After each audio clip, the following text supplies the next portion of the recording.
let's just start off by you telling me a little bit about yourself, where you grew up, stuff like that. I was actually born here in Boone County at what was then Boone County Hospital, and then my father joined the military and was in the military right after I was born for 20 years. So I actually grew up on military bases all over the United States. All right. And then I returned here for school, University of Missouri. Okay. Let's get into some of the issues and along with the campaigning that you've been doing. How has your experience as a representative of District 25 helped prepare you for Congress? Oh, it has been an invaluable experience. It's showed me, of course, how a legislative process works.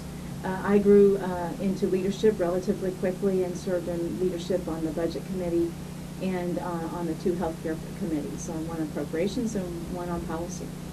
So it was, we were able to work across the aisle, even though I was in the minority, to do some really important things for both my district and for the state of Missouri. So I think that experience lends itself really well to going into Congress and making a difference. This time I'll be serving in the majority party, which will be good for the congressional night.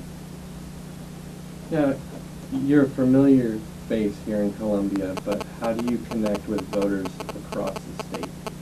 Well, I've been to all 25 counties that make up the district numerous times, some more than others, but numerous times out to every county. In fact, in the general, my evenings primarily have been leaving Boone County and going to various and sundry festivals, picnics, church picnics, group meetings. I was just at a meeting with sheriffs up in Oberlin.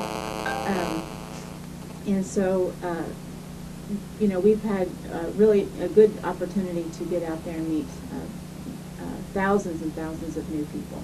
We brought them into what is now the Baker base. All right, let's get into some of the issues that are of concern to you in the district.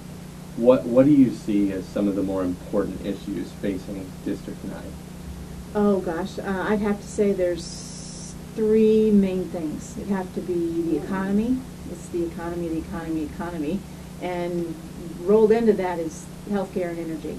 So those 3 things, the economy, healthcare, and energy, although they are very intertwined. And what do you do to help improve those areas on a national level? Well, we have a lot of opportunity. The thing is that we need change. Well, what we've been doing for the past 8 years is not the right direction. Practically everybody knows that, who's been paying attention. We've got to make some change. The economic policies have failed, the energy policies have failed, and the healthcare policies have all failed. So we need a new direction. And my opponent has said we don't need a new direction. I cannot disagree more than that. So what are some of the things you would like to see done to help fix the economic problem that you see as an issue? Well, there's the short term. We've got to address the economic crisis that we're in this very week. And the thing is that we should not just address the crisis. We've got to address the underlying problem. People have been struggling for a long time, and for us to say we're just now having an economic crisis means people haven't been paying attention in Washington.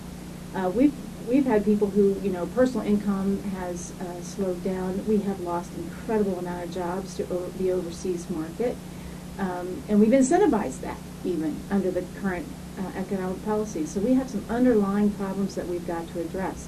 In the short term, the proposal for the current economic crisis, while I have not seen the entire proposal, and it will change numerous times this week, there's some high principles that we've got to make sure that we do when we're addressing this current economic crisis in the markets, and that is that we don't bail out billionaires. We've got to hold CEOs and executives accountable for the decisions that they made and that have caused some of this problem. And we've also got to improve oversight and regulation. It's the failed economic policies of allowing this loose regulation that has caused much of what is all of the instability in the markets. And then lastly, and probably most importantly, if we're going to do any kind of taxpayer bailout, we've got to make sure that we address the financial security of the individual American family. Okay, let's move to health care, because you mentioned that as another one of the main issues.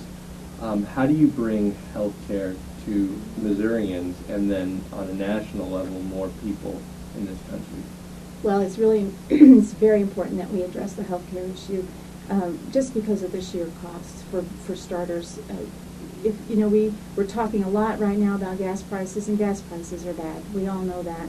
But if gas prices had risen at the same rate as healthcare over the last decade, we'd be paying $15 a gallon for gas.